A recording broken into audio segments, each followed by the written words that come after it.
Tonight, the troubling trend of debanking Muslims, and killer of caretaker of Toronto Mosque could get unescorted leave.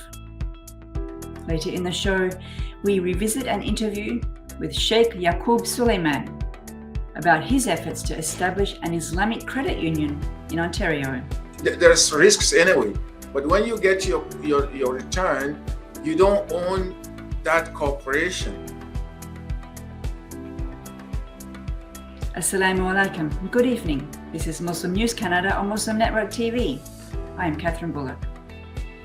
Prominent British banks are under scrutiny for the abrupt closure of Muslim-owned accounts, raising concerns about Islamophobia.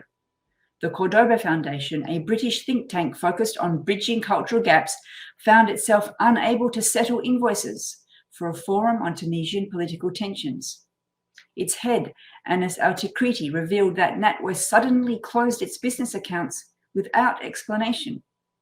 His personal and foundation accounts at the Royal Bank of Scotland, owned by NatWest, faced a similar fate.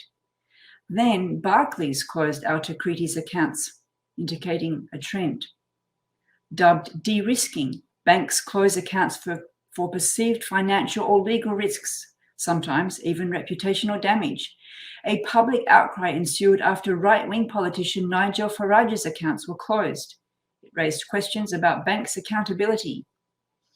Amid the turmoil, Al-Tikriti sees an opportunity to spotlight the experiences of debanked British Muslims. Approximately 1,000 accounts are closed daily in the UK.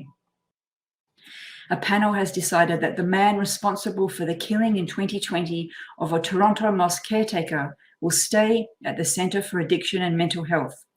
They have also decided that if his mental health continues to improve, he will be allowed to go out, unescorted. William von Nuyttegem was found earlier this year not criminally responsible for the murder in Rexdale.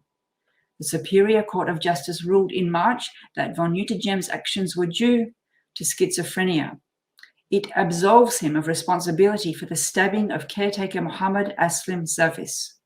A psychiatric report indicated von Nuyttegem's interaction with, quote, entities before the incident. His case is overseen by the Ontario Review Board, which considers his continued detention and potential community passes. The Centre for Mental Health and Addiction recommends that von Nuyttegem be allowed gradual, unescorted community passes based on his mental status and his willingness to cooperate. The Review Board supports the recommendations, also mandating police notification if von Nuyttegem accesses the community. He's barred from alcohol, drugs, and weapons. The psychiatrist stresses caution in von Nuyttegem's case due to the gravity of the initial offence. Edmonton's Muslim Heritage Day Festival is back for its second year. The event will take place this Saturday at Sir Winston Churchill Square. The event is open to both Muslims and non-Muslims and will shed light on Islamic culture. Fawaz Hamid from the festival's marketing team emphasizes its role in connecting Edmonton's diverse community. There are more than 200,000 Muslims in Alberta. Hamid says the event will be useful in dispelling misconceptions about Islam. An anti-Islamophobia campaign by Sisters Dialogue will coincide with the festival. An exhibit featuring diverse Muslim women's images will be displayed citywide. For more on an Islamic Credit Union in Ontario, stay tuned.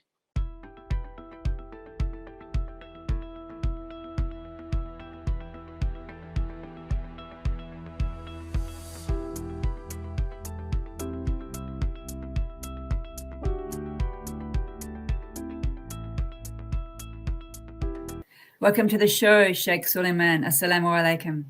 Wa alaikum assalam wa rahmatullahi wa barakatuh, Sister Kathy, and thank you for welcoming me. It's our pleasure. It's our pleasure. You're trailblazing a very important institution for the Muslim community, Ontario, which is an Islamic Credit Union. There will be some of us, including myself, who are not really sure what a credit union is. So can we just spend a couple of seconds on a credit union 101?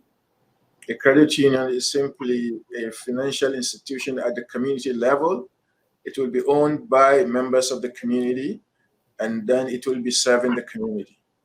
So unlike the bank where we are all customers, the credit union, we're going to own it ourselves.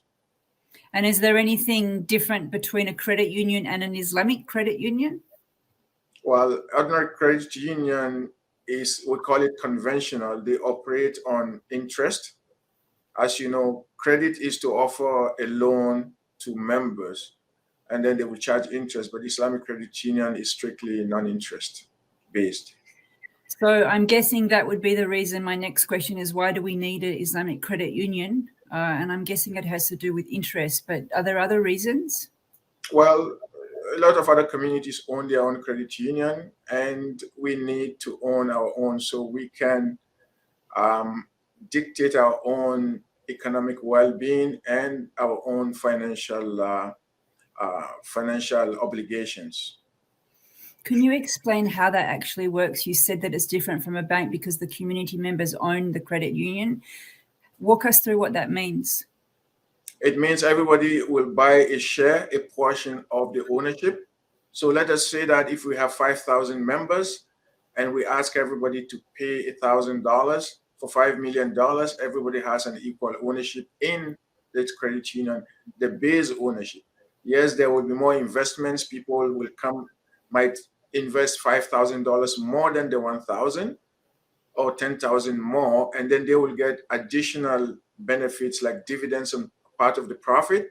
But the base ownership is for everybody that contributed the initial $1,000, and they have equal votes too when we come to the general meetings. So that means, I'm guessing, that there are two different kinds of stakeholders: the investors and then the customers who open accounts with the credit union. I hear you mention customers. We are owners. Everybody that contributes the initial capital is an owner. I see. So you can't open an account without becoming an owner. Is that what you mean? Yes, you have to have an account. You have to be a member to have an account. I see. And then there's the benefit of the dividends as well as having the account.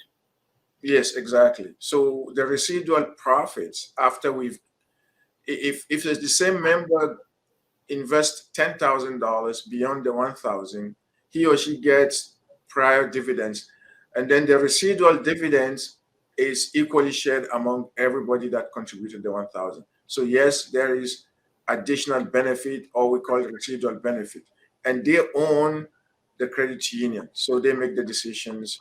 For example, hiring the board members and what direction the credit union takes. Yes. Now, I understand that this is a project that you've been working on for quite a while. Tell us some of the backstory. What have you done till now, and where are we at? We started working voluntarily. So it took us this long because, first of all, there is no credit union existing within the Muslim community. So it's an uncharted territory. And for us to come from scratch and develop a business case and an application that meets the requirements of the regulators is not an easy task. You need professionals, not only professionals, but those with the background that suits this project. We don't have a lot of them. So the few that we have had to work day and night and voluntarily as well. And that is why it took us this long. But alhamdulillah, we've submitted an application and we got a response back after a year or so from the regulators to fix certain things, and we have done the revision, we've done it, completed it, and we have resubmitted it. So now we're waiting for their response. And at the same time, we are going through the community to ask for more support by signing the service. And that's what I was going to ask you. How is the community? You mentioned there haven't been very many people with expertise to help bring it to this stage. But when you plan to open it out to get the owners, how are people reacting? Yeah, so far people have been surprised. There's a lot of people that thought we will never get our own credit union. It will be rejected at first submission, but that was not the case. Alhamdulillah, we've submitted it, and we actually met with the Minister of Finance then, Charles Souza, who was in support of it. And we met the regulators who told us, yes, if we can fulfill all the requirements, inshallah, we will also get our own. Because now I have to go back and mention that the last couple, 2-3 credit unions that were conventional, that were approved, it took them 7, 8, 9 years. So it is not a unique thing to us alone. Even though we don't have the experience, we don't deal with interest, but it took us as long as it took the other conventional credit unions. So right. I think we are doing well as comparably. And then the community now, surprisingly, they are responding because, for example, we have over 2,000 signups in the service, and there are credit unions who've been existing for 65 years. They don't even have 1,000 members. So you can imagine how far we're going to go. So that's a positive response within the community. And for the revision that we started, we did it throughout the COVID time. So we revised the survey throughout the COVID time, and we still got 2,000 members. If we had to gone physically to some of the centers, the bigger centers, we believe we would have been probably 5,000, maybe even 10,000 members by now. So that's very encouraging.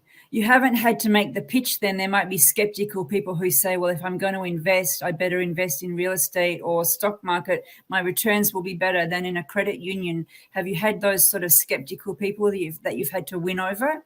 Well, what you don't see is that people don't see, I guess, is if you invest in stocks and shares, and you get your income, your profit over there's risks anyway. But when you get your return, you don't own that corporation. But when you invest in the credit union, you also own the credit union. So that's a big advantage you get. Plus, we're going to give scholarships to students to study. So there are intangible benefits that people, well, I call it intangible, but they're actually more tangible. I mean, Jannah is intangible, but that is what your whole life is working for. So the parents that can't pay school fees for their kids, but we know that Islamic education is vital, is the life of every Muslim. So you now have an institution that not only do you own it, but it also helps you give scholarships to your children. So it's much more than the investment. Plus, we're going to compete in the open market. We are going to be competitive with the banks and the stocks brokers that actually pay you that returns. We might even do better than them. Inshallah, you'll do better than them. I'm afraid we have to leave it there, but thank you for coming on and telling us about this trailblazing pioneer project. Alhamdulillah, praises to Allah, and we thank you for having us, inshallah, and we hope to see more of you, inshallah, as we progress. Thank you very much.